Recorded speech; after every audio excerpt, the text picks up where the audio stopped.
Muy buenas tardes a todos. Muchas gracias por asistir el día de hoy a un seminario más del posgrado de la Facultad de Medicina y Cirugía de la UAPFO.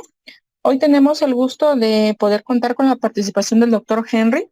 El doctor Henry es una persona, doctor, me encontré un video de usted, de una plática una entrevista, perdón, que le realizaron en YouTube, donde usted compartió su trayectoria, su formación, y realmente fue muy motivante, y espero que así mismo resulte el seminario para todos los asistentes, de cómo una persona tiene esta inquietud por investigar, cómo esta persona, cómo una persona tiene esta inquietud por seguir aprendiendo y seguirse preparando, de cómo comentó usted de su incursión o de su, sí, al posgrado, cómo Sí, se trasladó de un tema a otro, cómo inició trabajando con los nanotubos de carbono y después cambió hacia un trabajo ya con su formación final, que fue con el doctor Seferino Gómez.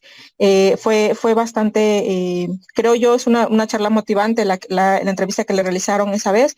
Y bueno, el sí, doctor Henry tiene un doctorado en química teórica y computacional, eh, en el cual se formó en la Universidad de Guadalajara, perdón.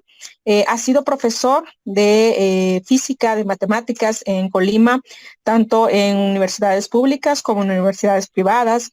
También ha participado en la formación de diversos estudiantes en la Universidad Tecnológica de Manzanillo en el sí. 2021.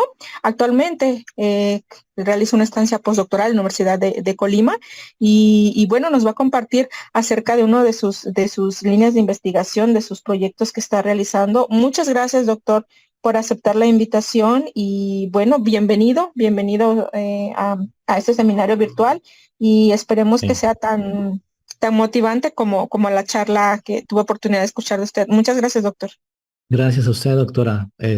Pues muchas gracias a todos los que estaban presentes en esta plática. En particular, gracias a usted, doctora María del Socorro, por la oportunidad que se me da de expresar un poco de las actividades de ciencia que hago, aparte de la docencia, que es otra de mis actividades que hago con gusto. Y bueno, me parece interesante esta propuesta también, mencionar que esta parte de charlas de forma virtual creo que sigue siendo una posibilidad bastante buena. Aún no estemos dentro de la pandemia, ¿verdad? O que ya estamos un poquito librándola. Creo que sigue siendo una muy buena propuesta para poder compartir nuestros temas de investigación. Bueno, pues muchas gracias a todos y quisiera empezar mencionando lo que es el título de esta charla, que es un estudio teórico de FT sobre la estabilidad energética y magnética de cúmulos de litio, potasio y potasio dopados con nitrio mediante el programa DIMON 2K. Mi correo electrónico lo pueden encontrar aquí abajo, es henrygonzalezr@gmail.com. Tengo un correo electrónico asociado a lo que es la Universidad de Colima, pero a veces no lo menciono porque de pronto se termina el postdoc y me cortan ese correo, ¿no? Entonces, si ustedes más adelante tienen alguna inquietud o quieren conocer un poco más sobre este tipo de sistemas que yo estudio, pues me pueden hacer llegar un correo electrónico. Y también mencionar en este punto, pues, que yo cuento con un canal en YouTube que más que nada lo utilizo a veces para divulgar un poco ciertas cuestiones académicas sobre cálculo integral, cálculo diferencial, etcétera, etcétera, a estudiantes de bachillerato, incluso he estado como profesor de secundaria y bueno, creo que es una opción que ustedes tienen ahí. El canal se llama HC Academy, está en YouTube. Bueno, iniciando entonces con esta charla, tenemos lo que viene siendo la motivación detrás del estudio de los cúmulos. Los cúmulos son entonces, se entiende, es una palabra muy general, que de pronto hay cúmulos de galaxias, cúmulos de otras cosas, pero dentro del contexto atómico, los cúmulos son agregados de átomos, los cuales pueden exhibir propiedades electrónicas y magnéticas excepcionales que dependen pues también del tamaño de los cúmulos, la composición y la geometría de estos. Por geometría me refiero en específico a la geometría de mínima energía. Es decir, esa geometría implica que esos cúmulos pueden ser viables a nivel experimental, ¿vale? Entonces, recordemos que la naturaleza busca estar en un equilibrio, en un estado de mínima energía. Entonces, parte de lo que hacemos nosotros es identificar la geometría de esos cúmulos de mínima energía para poder entonces calcularle una serie de propiedades que ya mencionaré más adelante. El estudio de los cúmulos pues se puede realizar de forma teórica, también de forma experimental, pero en particular de forma teórica mediante lo que es la teoría del funcional de la densidad.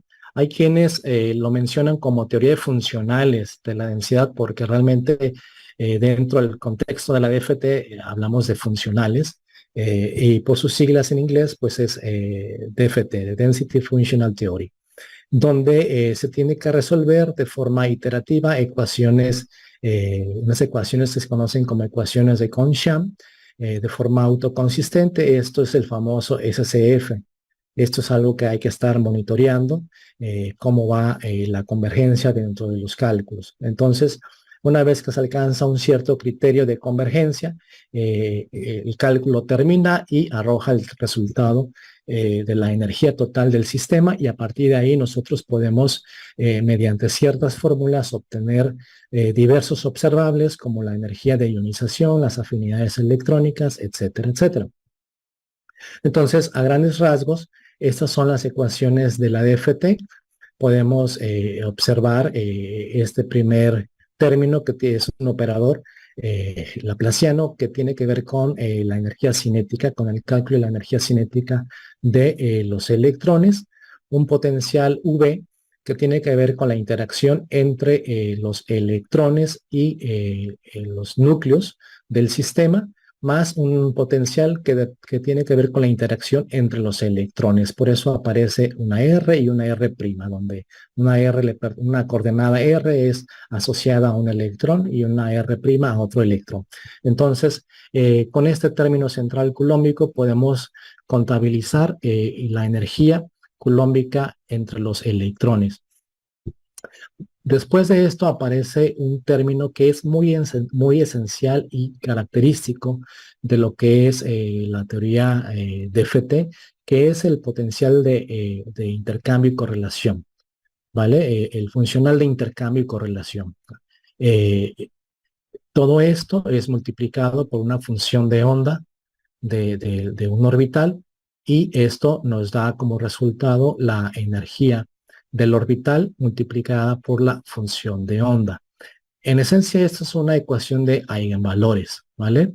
Ustedes aplican todo esto, lo podemos ver como un operador. Un operador puede ser, por ejemplo, la derivada. Cuando ustedes aplican d en dx a una función, pues producen un resultado. Entonces, todo esto lo podemos ver como un operador, ¿vale?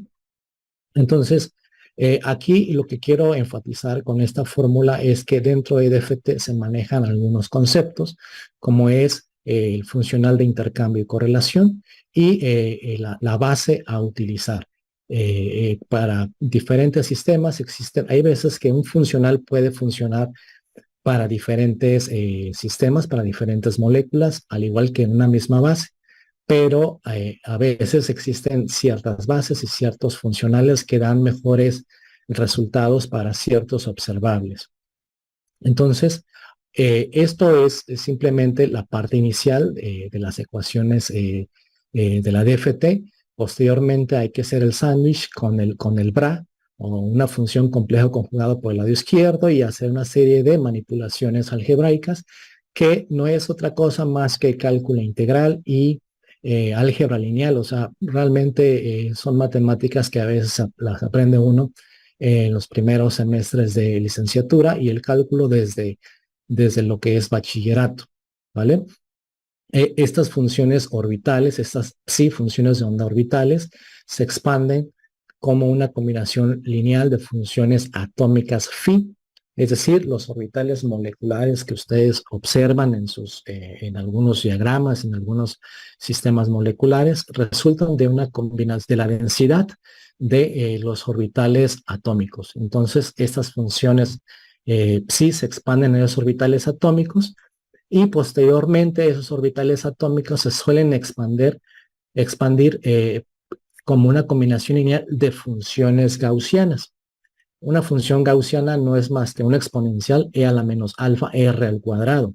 Entonces, estos exponenciales, estas alfas y los coeficientes que preceden a estas exponenciales dentro de la expansión de los orbitales atómicos, esa información, los coeficientes y los exponentes, son una base, ¿vale? Entonces, ustedes cuando hacen este tipo de cálculos para un cierto sistema, por ejemplo, la STO3G, la DZBP, etcétera, etcétera, ustedes pueden ver el archivo y pueden decir, bueno, pues, ¿qué es eso de una base, no? Pues realmente van a tener una hilera con coeficientes y con exponentes de las gaussianas involucradas en la expansión de las funciones atómicas, ¿vale?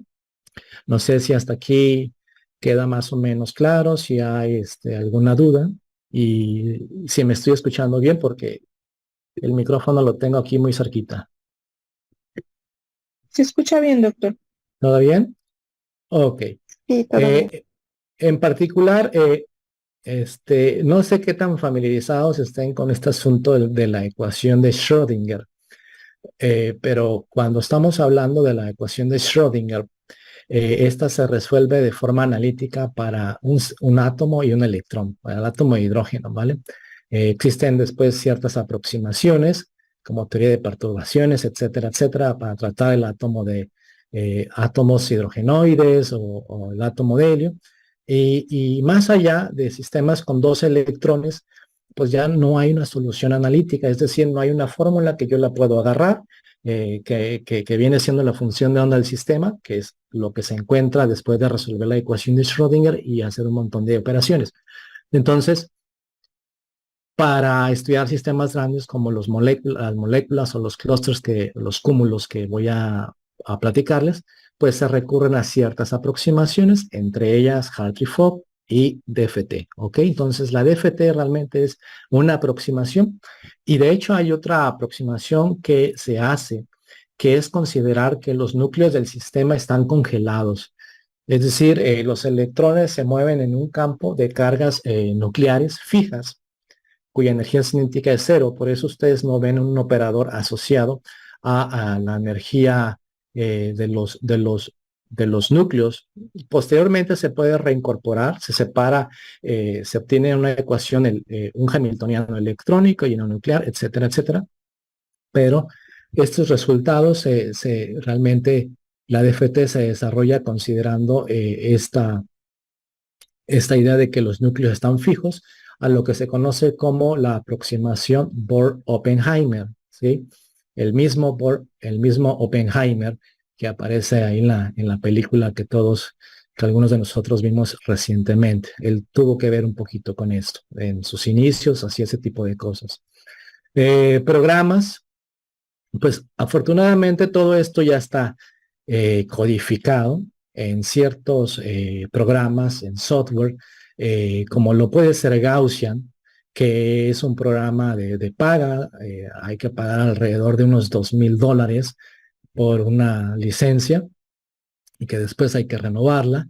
O bien podemos optar por software entre libre y académico. El Orca, por ejemplo, es un software bastante utilizado, muy desarrollado, con una comunidad muy grande, que permite hacer desde dinámicas moleculares hasta cálculos de FT, Hartree-Fock y un montón de cosas. Es muy bueno este programa. Este programa no les sueltan a ustedes el código fuente. Ustedes pueden instalar los binarios, digamos que los ejecutables, pero es muy fácil de instalar. Bueno, de hecho yo estoy transmitiendo mediante el sistema operativo Linux, pero también este Orca se instala tranquilamente en Windows sin ningún problema. Y el programa que voy a mencionar como parte de mis cálculos es el programa Demon 2K. Este programa nace por allá en Canadá eh, con el doctor Denis Allahube y por ahí uno de sus postdocs, me parece que eran postdocs en ese entonces, el doctor Andreas Koster del Simvestab y la doctora Kalaminichi, quien es su esposa. Hoy en día el programa Dimon 2K es mantenido por el doctor Andreas Koster del Simvestab ahí en el Simvestab en la Ciudad de México. Y bueno, es para poderlo adquirir, es simplemente entrar a la página del Dimon 2K, por ahí vienen unos contactos, me parece que es la doctora Andrea Calaminici, o bien me lo pueden solicitar a mí. Nosotros normalmente los que estamos ya involucrados con este código tenemos varias copias de diferentes versiones del programa Dimon 2K y también se los podríamos facilitar. El Demon 2K, o sea, nos pasan completamente todo el código fuente, incluso si ustedes quisieran hacer alguna aportación a este código fuente o reutilizarlo para dentro de algún proyecto que involucre la programación de ciertas ecuaciones, pues lo podrían utilizar simplemente citando correctamente la autoría de las subrutinas o parte del código que utilizan. ¿Vale? Entonces, Demon 2K es un programa muy versátil, también tiene un gran contenido, está desarrollado en Fortran. Fortran sigue siendo el lenguaje por excelencia utilizado en algunos de estos software por el tiempo que tienen en su vigencia. Y bueno, por ahí también yo se los podría pasar en algún momento. En particular, el estudio de los cúmulos, dentro del estudio de los cúmulos, pues se ha encontrado que estos cúmulos de metales alcalinos, al ser dopados con ciertos metales de transición como el litio, pueden llegar a tener altos momentos magnéticos y cierta estabilidad energética. Es decir, que la estructura es estable después de absorber cierta radiación, cierta cantidad de fotones, de tal manera que esa estructura se preserva, es magnéticamente robusta. Algunos cúmulos estables se pueden considerar como superátomos, ¿vale? Es un término muy desarrollado por el doctor Khanna de la Universidad BCU en Richmond, Virginia. Ya que estos cúmulos estables, pues, y en general estos tipos de cúmulos, manifiestan orbitales deslocalizados que envuelven a toda la estructura y tienen una forma, una angularidad tipo S, tipo P, tipo D, y se les llama superorbitales, ¿no? Entonces, estos superorbitales.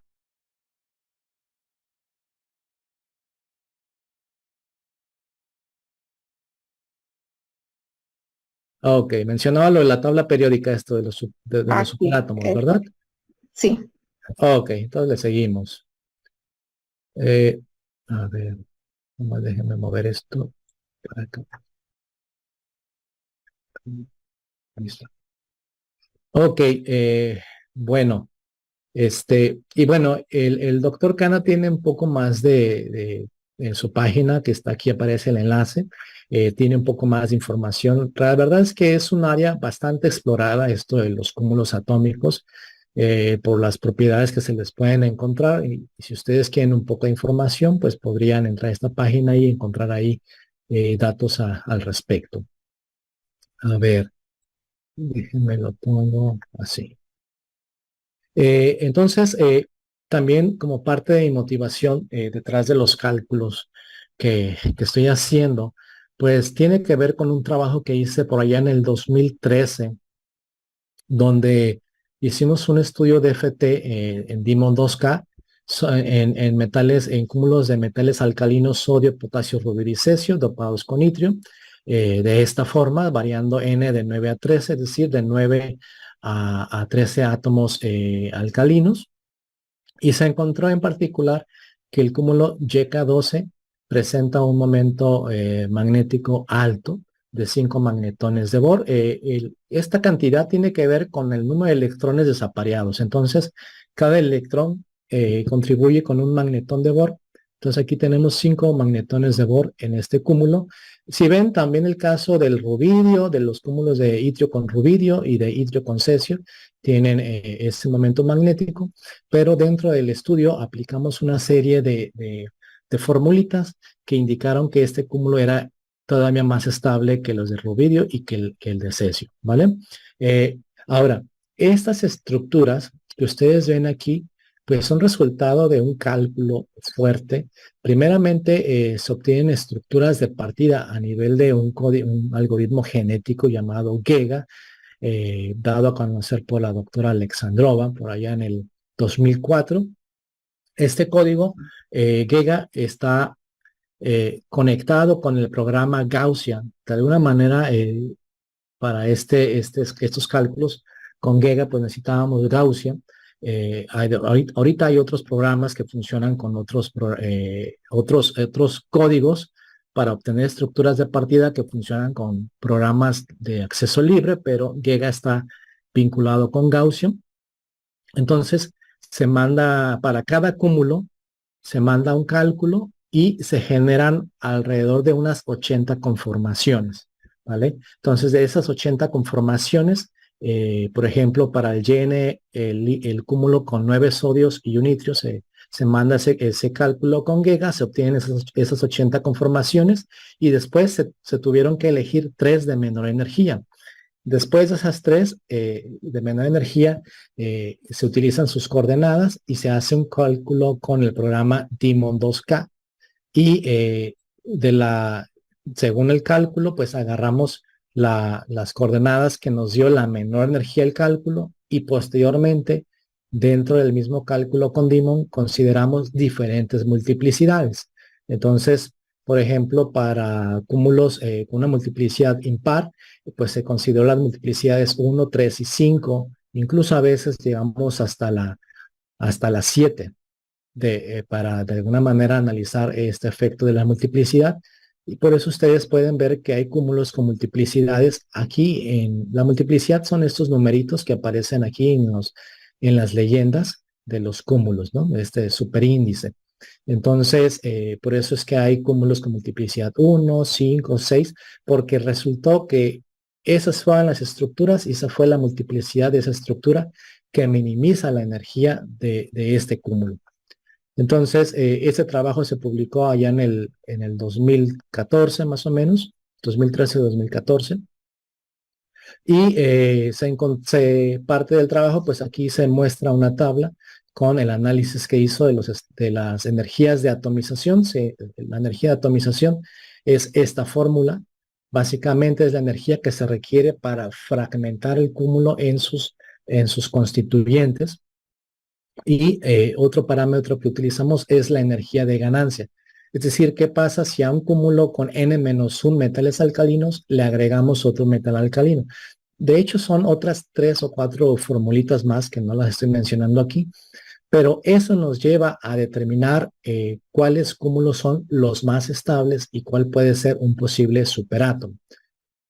Acá en las últimas 2 columnas encontramos la energía, es decir, la energía, el momento magnético de la siguiente estructura de menor energía. Al inicio tenemos el estado basal y luego al final tenemos las estructuras que le siguen en energía, mostrando, por ejemplo, que el cúmulo con 9 sodios y un itrio, su estado basal tiene un momento magnético de 0, pero si le suministramos una energía de 0.011 electronvoltios, este cúmulo cambia su condición, su naturaleza y adquiere un momento magnético de 2 magnetones de Bohr, es decir, se desaparean 2 electrones del sistema. Y así con el resto de los cúmulos. Otro estudio reciente que hubo fue sobre cúmulos de litio con itrio. Aquí fueron realmente 2 publicaciones, uno donde se varió el litio de una unidad a 8 y otro de 9 a 13. Aquí el proceso fue un poco diferente. Este cálculo lo hizo un compañero de acá del doctorado de la Universidad de Colima, el doctor Juan Pablo Mojica Sánchez. y él trabaja más con el programa ORCA para realizar los cálculos de FT. Sin embargo, para obtener las estructuras de partida, él utilizó el mismo programa Demon. Demon tiene algo que se llama un esquema de dinámicas moleculares tipo Bohr-Oppenheimer, donde se considera que los núcleos están fijos, pero a la vez hay unas interacciones meramente clásicas que nos permite analizar eh, una gran cantidad de configuraciones y elegir la de menor energía para un cierto cúmulo. Entonces, él utilizó el mismo programa Demon 2K para generar esas estructuras de partida y obtuvo que esta estructura del cúmulo de itrio con 12 litios eh, tenía, resultó con una multiplicidad de 4 o un momento magnético de 3. ¿Ok? Y también identificó esta estructura del GLI7 o LI7, LI7Y, con un momento magnético de 4. Cosa que nosotros en nuestros cálculos, en los cálculos que acabo de hacer con litio, eh, verifiqué pues que este dato es incorrecto. No sé si por ahí lo platicamos en corto y al parecer fue un error de edición. Entonces, realmente la multiplicidad de este cúmulo resultó de 3, ¿ok? Entonces, dados estos resultados de los cúmulos de litio y los de potasio que yo realicé en el 2013, pues como parte de mis estudios en este primer año de postdoc, bueno, ya estoy de hecho en el segundo año, pero en el primer año del postdoc se estudiaban estructuras de litio dopadas con nitrio, pero considerando el efecto de la carga. Se ha observado que la carga de estos sistemas influye bastante en la geometría de los mismos y en sus propiedades electrónicas. Entonces se consideraron cúmulos neutros y cúmulos cation. Y también se consideró el efecto del litio para ver si qué tanto influye en estos cúmulos la presencia del dopante. Los cúmulos homogéneos puramente de litio resultan ser que tienen momentos magnéticos muy bajos, ¿vale? Y la idea de dopar con nitrio es para obtener momentos magnéticos un poco más altos. Entonces, en ese sentido dije, bueno, ¿qué pasa si le ponemos una mayor cantidad de unidades de itrio? ¿Realmente influye? ¿Qué tanto influye? Y posteriormente también dentro de este proyecto, pues consideré el caso de pasar de litio a potasio, también dopados, cúmulos de potasio dopados con nitrio, también cargados, neutros. Aquí en el caso de los de potasio consideré cationes y aniones, aquí se me olvidó ponerles, y consideramos unos casos especiales, es decir, de las estructuras más estables que observamos. Dijimos, bueno, ¿qué pasa si variamos la cantidad de itrio de 2 a 3 unidades? Es decir, todavía un tercer itrio le pusimos a estos cúmulos. El nivel de teoría utilizada en mis cálculos en el programa Demon 2K fue el funcional de intercambio y correlación PW86. Este es el famoso funcional del que les estaba hablando en las ecuaciones, la base de ZBP y otra base que tiene que ver ya con el algoritmo propio de Demon, que son las bases auxiliares. Y el litrio se trató como, en el litio, en el caso del litio, como es un átomo que tiene bastantes electrones, solamente se trabajó con los electrones más externos. Es decir, se trabajó con pseudopotenciales. Entonces se trabajó con el QSP-11 y el mismo funcional.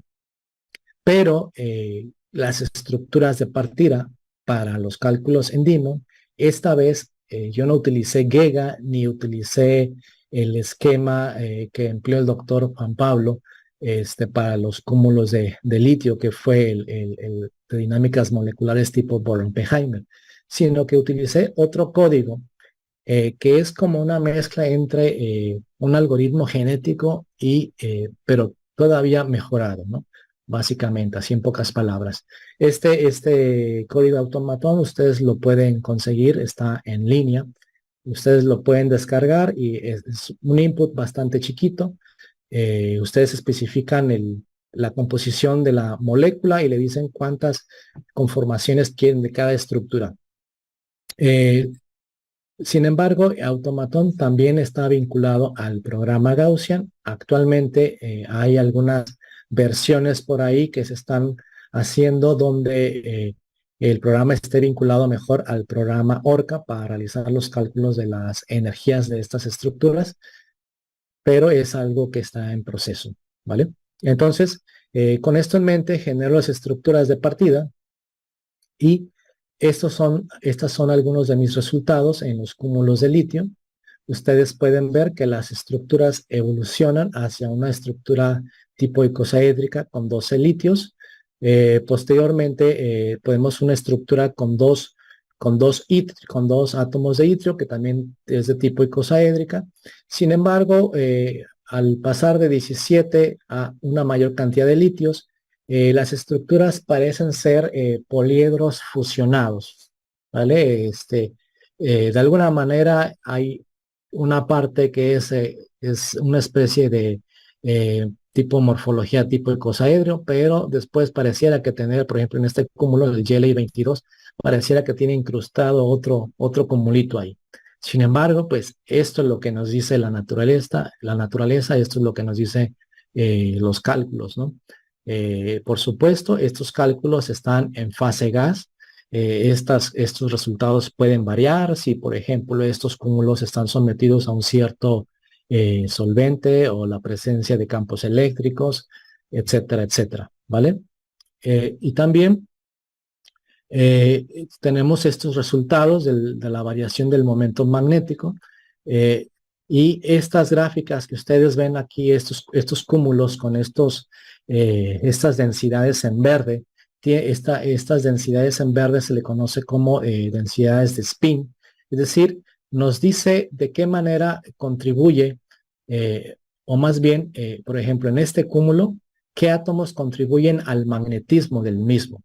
Y se puede observar una fuerte contribución de los itrios, que es lo que esperábamos, pero en particular existe una mayor contribución de litio, que es completamente rodeado por los átomos de litio, y una menor contribución de los itrios más externos o más expuestos. También aquí se hizo un análisis de densidad de estados y pues podemos hablar de ciertos porcentajes, pero a grandes rasgos, los itrios tienen esa contribución, ¿vale? El itrio es importante, el dopaje en este tipo de cúmulos con itrio implica el obtener altos momentos magnéticos. Por aquí tenemos otras gráficas donde veo la variación de la otra formulita, que es el potencial de spin, y tiene que ver con que altos valores del potencial de spin concuerdan con altos momentos magnéticos. También vemos aquí lo que es la variación de las energías de atomización, tanto para los cúmulos con un itrio como para los que tienen dos átomos de itrio. Y podemos ver el comportamiento de las energías de ionización. Aquí en azul podemos ver, este es el comportamiento de las energías de ionización para los cúmulos puros de litio, es decir, tenemos átomos con puros litios y estas serían sus energías de ionización experimentales, pero acá arriba podemos ver qué pasa si tenemos cúmulos con litio dopados con un itrio, pues vemos esta curva en café, que son energías de ionización superiores, y qué pasa si todavía tenemos un segundo itrio. En algunos casos observamos energías de ionización todavía mayores. Esta imagen tiene que ver con los cúmulos de potasio. Estas son las estructuras obtenidas. En estos cúmulos, nosotros, además de irnos directo a hacer un estudio sobre los cúmulos de potasio dopados con itrio, hicimos cálculos en cúmulos de puro potasio, ¿vale? Entonces ustedes pueden ver la variación. Aquí tenemos 13 átomos de potasio. Entonces, ¿qué pasa si quitamos un potasio y le ponemos un itrio? Ah, pues esta es la estructura de mínima energía, ¿ok? ¿Y qué pasa si tengo uno de 19? Le quito un potasio y le meto un litio. Ah, pues pasamos de esta estructura a esta. Entonces, como ustedes pueden darse cuenta, existe una variación importante en las geometrías y que indica pues una influencia de litio en la misma estructura, ¿no? Estos valores, estos valores son distancias de enlace. En general coinciden un poquito las distancias de enlace de los cúmulos y este trabajo, esto último, no les pongo algunas gráficas de la variación de la energía de ionización y otras propiedades porque es un artículo que está por enviarse, entonces para no exponer esos resultados y evitarnos algún problema con el journal, bueno, nada más les muestro estas imágenes, estas estructuras de mínima energía de potasio y podemos decir en general, ya teniendo los cálculos con litio, con nitrio y los de potasio con nitrio, podemos decir que los cúmulos de potasio exhiben mayores momentos magnéticos respecto a los de litio. Es decir, sí se obtienen altos momentos magnéticos al dopar cúmulos de potasio eh, con nitrio, pero si comparamos los resultados de los obtenidos con litio, con potasio se obtienen momentos magnéticos todavía superiores. Entonces, aquí estamos viendo que el papel que juega el cambio de un metal de alcalino también es bien importante. Y la otra cosa es que cúmulos más grandes no necesariamente implican altos momentos magnéticos. De hecho, los más altos momentos magnéticos se observan en cúmulos pequeñitos.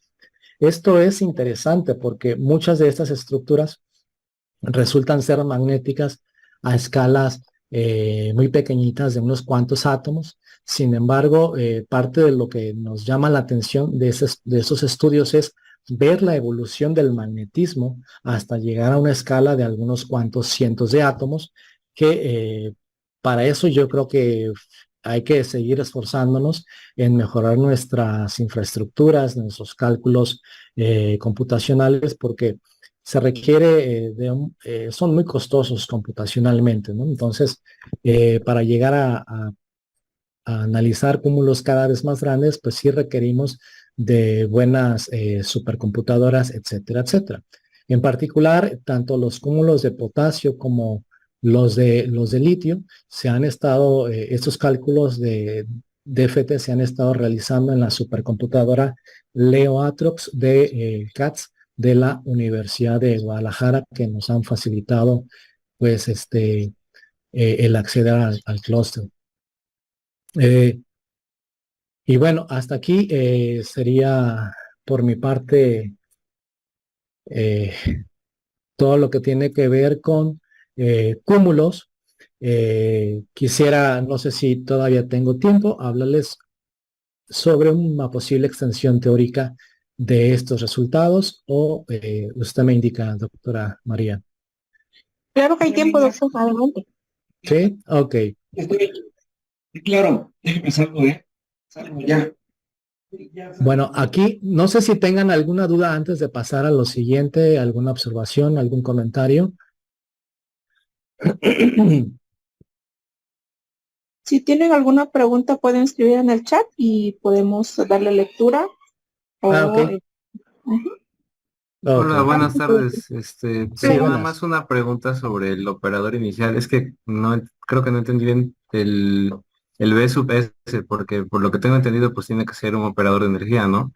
Algún tipo de energía potencial y otro cinética, y el término colombiano es el que tiene las relaciones entre todos eh, pues los átomos, ¿no? Que se están desenvolviendo, pero el Bx sub S tiene que ver Sí. con el potencial relacionado entre todos ellos. Mira, te llamas Rogelio, ¿verdad? Ah, sí, sí, se Sí, Rogelio. ok, es que no estoy bien seguro, me parece que un nombre. Mira, Rogelio, mencioné que había otra aproximación que es Ujú. lo que es Hartree-Fock, ¿vale? Ajá. De hecho, Hartree-Fock es todavía más viejo, estas ideas son más viejas que, o esta metodología precede a lo que es DFT. Entonces, en Hartree-Fock aparece otro, además de este culombico, aparece un término que tiene que ver con el intercambio. ¿Ok? Un término, una contribución negativa que tiene que ver con el intercambio, que nace del principio de antisimetría de la función de onda. Físicamente, eso implica que dos partículas pueden estar ubicadas en el mismo orbital, si solo si tienen diferente spin, ¿vale?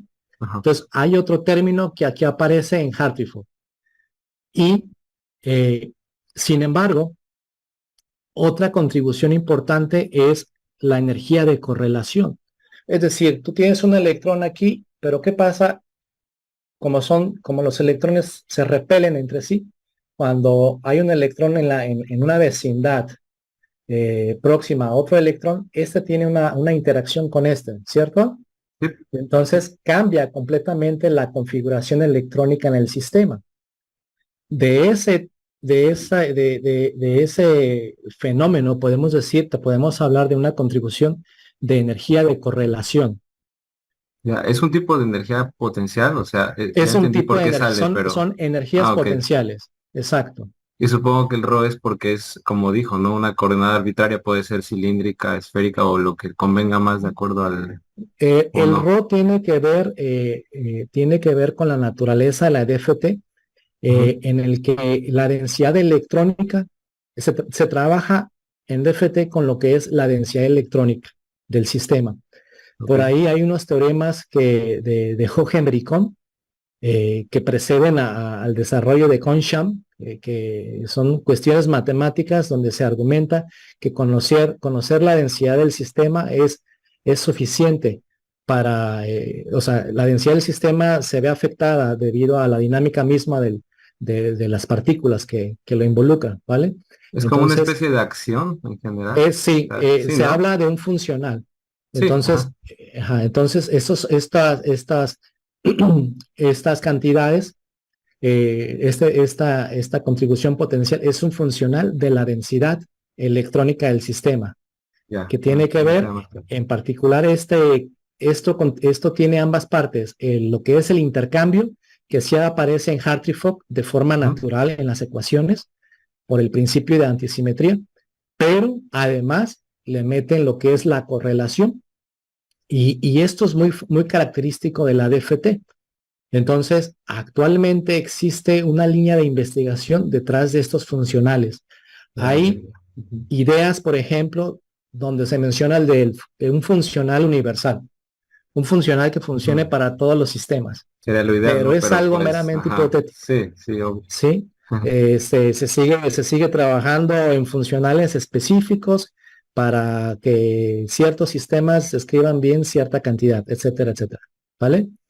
Sí, gracias. Y no tenía Entonces, otra duda, perdón, sí, sobre el software, el Monk 2, pues es para simular en general solo este tipo, porque a fin de cuentas es un problema de muchos cuerpos, ¿no?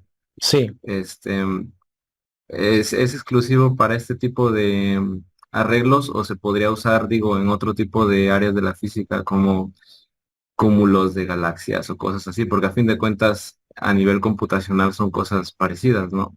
O este está Demon específico de, ajá, ¿Hablas del Demon 2K? ajá, Mira, en principio, lo que tiene que ver con cúmulos de galaxias, pues está presente la gravedad, ¿no? Están presentes otras fuerzas, que la influencia de la energía oscura y ese tipo de conceptos, ¿no? En principio, yo creo que no. ok, Pero podrían utilizar, o sea, realmente estás resolviendo un sistema de varios cuerpos, pero por ejemplo, en este tipo de ecuaciones solamente llegamos hasta dos cuerpos. Hay algunos software o algunas correcciones que meten la influencia de un tercer cuerpo o un cuarto cuerpo, ¿vale? Y eso implica una mayor correlación dentro de todos los cálculos, ¿no? Pero yo creo que en principio estas nociones pueden funcionar, pueden al menos a nivel de dinámicas moleculares que se pueden hacer mediante Demon 2K o lo que es Orca, pueden darte un punto inicial Una idea, ¿no? Ajá. Sí, una Claro. idea de más o menos, porque mira, yo realmente soy físico, ¿vale? Soy licenciado en física y cuando uno estudia física, ya ves que llegas al átomo de hidrógeno y que llegas a y Ujú. que trae perturbaciones, pero a mí me hubiera gustado aprender este tipo de cosas. Igual a mí, yo también soy físico, por eso Sí, le preguntaba. mira, Ajá. hay un libro bien interesante. Sí me estoy mirando, ¿verdad? Sí, Este, Modern Quantum Chemistry. Ah, ok. Modern Quantum Chemistry de Attila Szabo. Tiene un formalismo matemático bastante bueno, desde cero, desde Bras y Ketz y todo el rollo, Ajá, la álgebra la lineal, ¿no? notación de Ujú. Dirac, todo esto, y te lleva de cero a nada. Incluso hablamos de super, ¿cómo le llaman? Los operadores estos de escalera que le llaman, Ajá, de acá le aniquilación llaman, y destrucción, ¿no? ajá, le Ujú. llaman segunda cuantización. Entonces, hay notaciones todavía más breves, más prácticas, ¿no? De hacer Ujú. ese tipo de cosas. Y este es un libro que vale como $10 en Amazon y de hecho está en internet por ahí. Consíguetelo y créeme que te va a funcionar. O sea, es un libro de partida que al final trae, mira, ubicas esto, está relacionado un poquito con los diagramas de Feynman. Ajá, sí. ¿Vale? Pero aplicados a estructura electrónica, que es meramente cómo interaccionan cuerpos, hablan de correcciones, etcétera, etcétera. Y al final habla un poquito sobre funciones de Green, que esto de Ujú. funciones de Green dentro de la estructura electrónica se le llama propagador. Ujú. Entonces, son maneras que hay de estimar las energías de ionización sin perturbar el sistema en un solo cálculo. Esto es propagador y son funciones de Green. Entonces, de hecho, Gaussian lo hace. En Demon 2K se le están haciendo algunas modificaciones para hacer otro tipo de cálculos que ahorita precisamente les voy a hablar un poquito, ¿vale? Ok. Pero sí, es interesante. Para mí todo esto me parece, yo tengo las dos partes, que me gustan el desarrollo, entender las ecuaciones, pero también dentro de lo que ya está hecho a nivel del Daemon 2K, pues es un código de no sé cuántas líneas de código tendrá, pero es bastante y bien estructurado, muy disciplinado. O sea, revisa, ten acceso a este código y te vas a dar cuenta pues de, de- de la importancia pues que tiene, ¿vale? Sale, muchísimas gracias. Ok. Entonces, como les mencioné ahorita a Rogelio, eh, todo esto tiene que ver un poquito con las cosas que estoy haciendo del postdoc, que lo realizo ahí en la Universidad de Colima con el doctor Seferino Gómez Sandoval. Ellos trabajan mucho con cúmulos, ¿ok? Y son de las cosas que me gustan, más que nada, entender la naturaleza. Además de que se habla de posibles aplicaciones para este tipo de cúmulos, es decir, a lo mejor podemos estudiar ciertos cúmulos que son más estables, quizás trabajar con cúmulos de litio o de potasio, pues estamos hablando de estructuras que son metaestables, que son como le llaman los de física de partículas, que hablan de resonancias, duran muy poquito de tiempo en la naturaleza, pero hay cúmulos más estables como de hierro, de semiconductores, etcétera, etcétera, y estudiar ese tipo de cosas en lo personal pues me ayuda a entender cómo aplicando las ideas de la física cuántica en cuestiones químicas, me aterriza un poquito más estas nociones de operadores, de energías cinéticas y energías potenciales, y a la vez es una manera de explorar la evolución de las propiedades de las estructuras. Demon 2K y Orca y Gaussian no hacen cálculos de física de estado sólido, es decir, no trabajan con celdas unitarias. Para eso hay otros programas, como lo es el Quantum Expresso, que también es gratuito.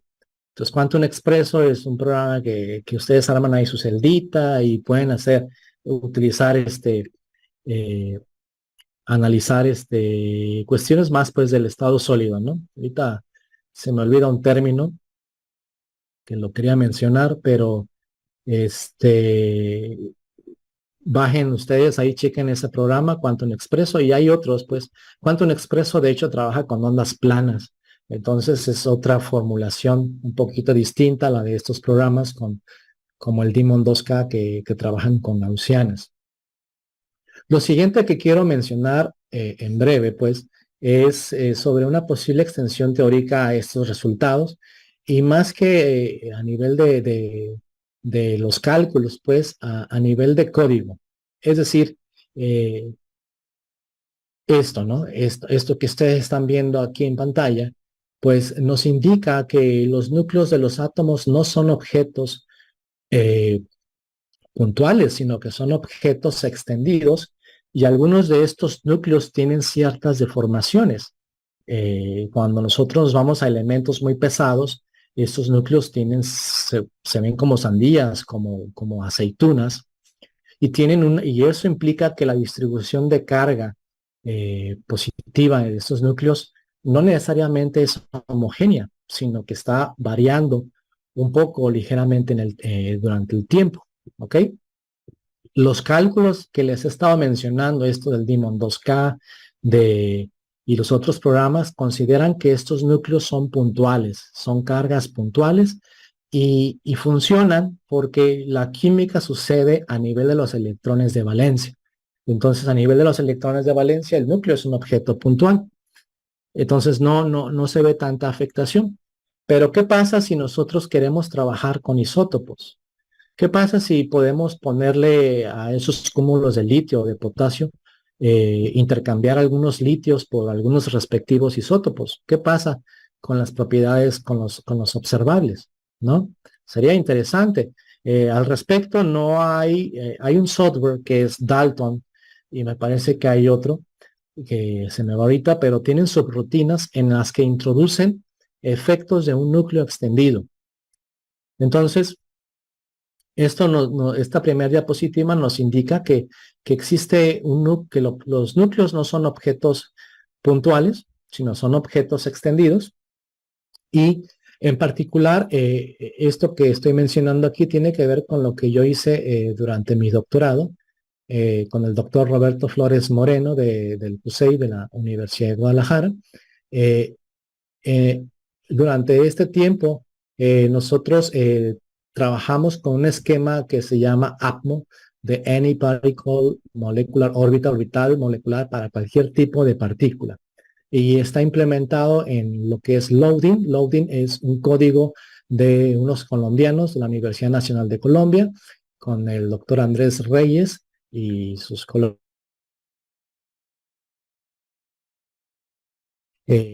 Mi asesor y su grupo de trabajo, pues retoman estas ideas y le meten lo suyo, digamos, hacen algunos cambios y hacen algunas otras consideraciones teóricas, donde, por ejemplo, esto que ustedes ven aquí es una molécula de agua, ¿no? Ustedes me pueden decir, bueno, esto no es una molécula de agua, sí. Lo que está en amarillo es la distribución de probabilidad de los protones. Y, por ejemplo, esta bolita en rojo es un orbital nuclear. Aquí hay un hidrógeno. Entonces, en este ácido, ustedes están metiendo un efecto de relajación. Al posicionar bases sobre los hidrógenos, ustedes meten cierta relajación que en la naturaleza ocurre.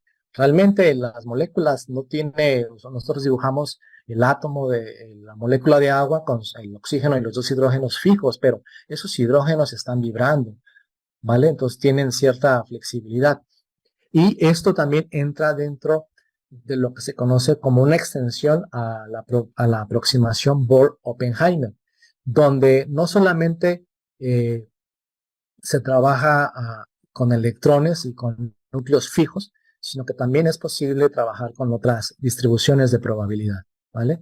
Este ATMO, en particular, lo que es Nahual, está por ahí en la red.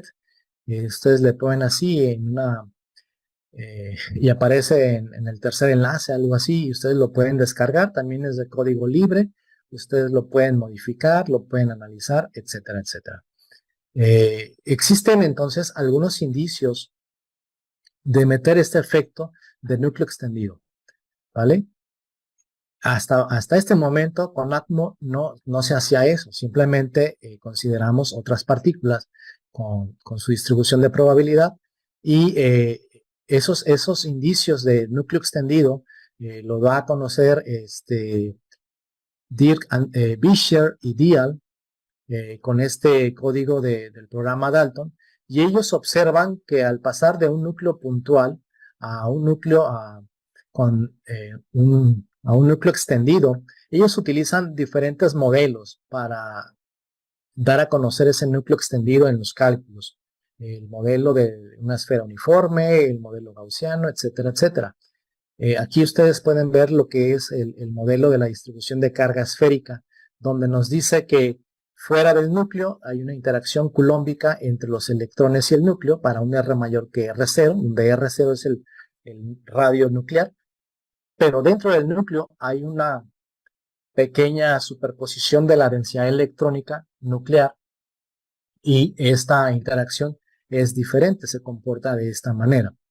De esta forma, con estas tres distribuciones de probabilidad, distribuciones de núcleo extendido, ellos observan que las energías van cambiando respecto a considerar un núcleo puntual, en particular para los átomos más pesados. Es decir, entre más choncho sea un átomo, pues su núcleo es más extenso y existe, por lo tanto, un comportamiento distinto de la densidad de carga de protones, y eso afecta a las energías, totales calculadas de este tipo de átomos. Ahora, vuelvo a recalcar, la química funciona, o los otros programas funcionan, considerando un núcleo puntual, porque los electrones de valencia son con los que se trabaja en la química, pero sin embargo podemos ver que el pasar de un núcleo puntual a un núcleo extendido sí afecta, y quizás puede haber pequeñas variaciones en la interacción o en las energías, por ejemplo en las energías de ionización de los núcleos del core, es decir, los núcleos más cercanos, los electrones más cercanos al core tienen que sentir una interacción diferente cuando se tiene un núcleo extendido a cuando no se tiene, ¿vale? Y eso es algo que ellos lo plantean ahí. Entonces, tomando esto en cuenta, yo dije, bueno, existe el átomo, podemos trabajar con diferentes partículas, distribuciones de probabilidad, pues vamos considerando al átomo como un conjunto de fermiones interactuantes.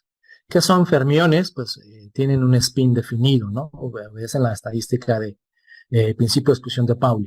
Entonces, la estadística de Fermi-Dirac. Entonces, propuse un esquema de trabajar con la función de onda total del sistema. Es el producto de las funciones de onda de cada especie. Por especie, entiéndase un protón up, un protón down, un protón spin arriba, un protón spin abajo, electrones spin arriba, electrones spin abajo, y también incorporar a los nucleones, protones nucleares y neutrones, ¿vale? Entonces, nosotros tenemos todas esas partículas, las juntamos y vemos que existe una interacción. Primero nos aseguramos de que exista una interacción entre los nucleones por medio de un potencial nuclear, ¿vale? Y posteriormente, una vez que existe el confinamiento nuclear, introducimos los electrones y vemos la respuesta que se da a nivel de los cálculos. Entonces, en esencia, eso se hizo. El potencial de interacción entre los nucleones fue de tipo Yukawa, formado por dos términos. Es un escalar que nada más depende de la distancia entre los nucleones. Esto de la física nuclear es todo un área, esto de hablar de funcionales de potenciales nucleares es todo un área de investigación, y al igual que los funcionales en la DFT, existe un potencial nuclear para cada núcleo, básicamente. Cómo interaccionan los nucleones es otro rollo. Entonces, pero Yukawa nos dice que los nucleones se sienten por el intercambio de mesones, que son partículas masivas. Dos protones se sienten por medio del campo eléctrico, de su campo eléctrico. Es decir, este protón se da cuenta de la presencia de este protón cuando un fotón de este protón llega. Es decir, la partícula mediadora de la interacción culómbica es el fotón. Por eso, como el fotón viaja, tiene masa cero, viaja a muy alta velocidad y a grandes distancias. La interacción coulombica ocurre a muy grandes distancias. Dos partículas en el infinito se pueden sentir, ¿vale? Pero Yukawa dice, bueno, las distancias o las dimensiones nucleares son muy pequeñas. Entonces, dos nucleones, un protón con un protón, o un protón con un neutrón, o dos neutrones se sienten debido al intercambio de mesones, que son partículas masivas. Entre más lejos están, intercambian ciertos mesones. Si se acercan más, otros mesones tipo pi, mesones tipo sigma, etcétera, etcétera. Entonces se tiene un potencial nuclear de este tipo. Uno de largo alcance, mediano alcance y de corto alcance, ¿vale? Ahora también podemos limitar esto. Dos nucleones no se pueden encimar. ¿Qué pasaría si dos neutrones se enciman? Pues simplemente colapsa toda la naturaleza como la conocemos. Existen ciertas restricciones. De hecho, el esquema de Yukawa se le considera una teoría efectiva, que se vuelve un poco insostenible a muy cortas distancias, ¿no? Sin embargo, funciona en primera instancia y es lo que consideramos. Estas cosas se programaron a nivel del esquema Ovari-Saika, que tiene que ver con las ecuaciones de Hartree-Fock. Aquí estoy trabajando con Hartree-Fock. También en DFT se trabaja con este tipo de esquema. Es decir, los potenciales se expresan como una función, una relación integral. Se busca la transformada de Fourier de estos, por ejemplo, esta es la transformada de Fourier de 1 entre R del potencial coulombico. Y ya dentro de las integrales energéticas o de energía potencial se trabaja con integrales y se hacen ahí una serie de operaciones y llegamos a una función que nosotros llamamos gamma, una gamma donde tiene que ver con la interacción del Yukawa entre los nucleones. Entonces, ¿qué obtuvimos? Pues logramos reproducir densidades nucleares para deuterón, el tritón y el helio 3. También separamos la contribución de los neutrones de la densidad nuclear, de los neutrones, de los protones, para estos sistemas, el tritón y el helio 3. También consideramos litio 6, litio 7, boro y otros sistemas, ¿no? Claro, por la naturaleza de nuestra propuesta, estas densidades nucleares, para el caso de los sistemas de helio y litio, no fueron muy apropiadas. Están dentro del dominio, pero las amplitudes salieron un poquito distintas respecto a las experimentales, pero obtuvimos buenos resultados en tritón y helio 3. Y aquí lo más importante que aprendimos es que lo importante es dar que estas densidades caigan dentro de un dominio apropiado, que es lo que va a inferir el efecto del núcleo extendido al meter los electrones. Y cuando nosotros metimos los electrones, bueno, aquí, antes que eso, calculé algunos radios de carga, los tamaños de los núcleos versus la referencia, los valores experimentales son en verde. Pues como ustedes pueden darse cuenta, a pesar de que el modelo es una primera aproximación, se obtienen extensiones similares en algunos casos. Y con eso nosotros pudimos meter los electrones y calcular energías de ionización de diferentes isótopos, que eso no lo hacen otros programas. Nosotros explícitamente estamos metiendo estructura electrónica, una estructura nuclear que interacciona con una estructura electrónica. Y eso de alguna manera vincula ambos mundos, la parte nuclear y la parte electrónica. Se dice que a los de física nuclear no les interesan los electrones. Estamos hablando de electronvoltios, de esas energías, y en el núcleo son megaelectronvoltios. La perturbación que puede sentir un núcleo si le agregamos es despreciable. Por eso a ellos no les interesa meter en sus modelos el efecto de los electrones. Sin embargo, para la química es importante lo que ocurre en el núcleo. Lo que ocurre en el núcleo afecta en las propiedades electrónicas del sistema. Tal es el caso de los isótopos, ¿vale? Podemos considerar diferentes isótopos. Aquí yo solamente pongo 2 o 3 referencias que es de los que encontré un valor experimental.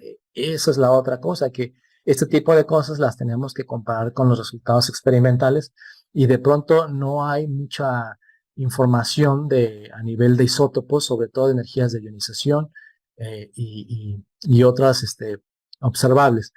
Aquí las energías de ionización las calculamos a nivel del teorema de Koopmans, que es básicamente la energía orbital. Y este G1PP2 es lo que mencionaba hace rato con nuestro compañero, que tiene que ver con el concepto de propagador. Si observan, es el valor que más se acerca al valor experimental, ¿sí? Entonces, al tener núcleos extendidos, estas energías de ionización son menores respecto al caso puntual, ¿sales? Al igual que las energías totales de tipo Hartree-Fock son menores. ¿Por qué? Porque existe un apantallamiento nuclear. Ahora la carga nuclear ya no está fija en un punto. No es muy efectiva respecto a la interacción con los electrones. Ahora ya está camuflajeada por la densidad de los núcleos y esto afecta a las energías de ionización.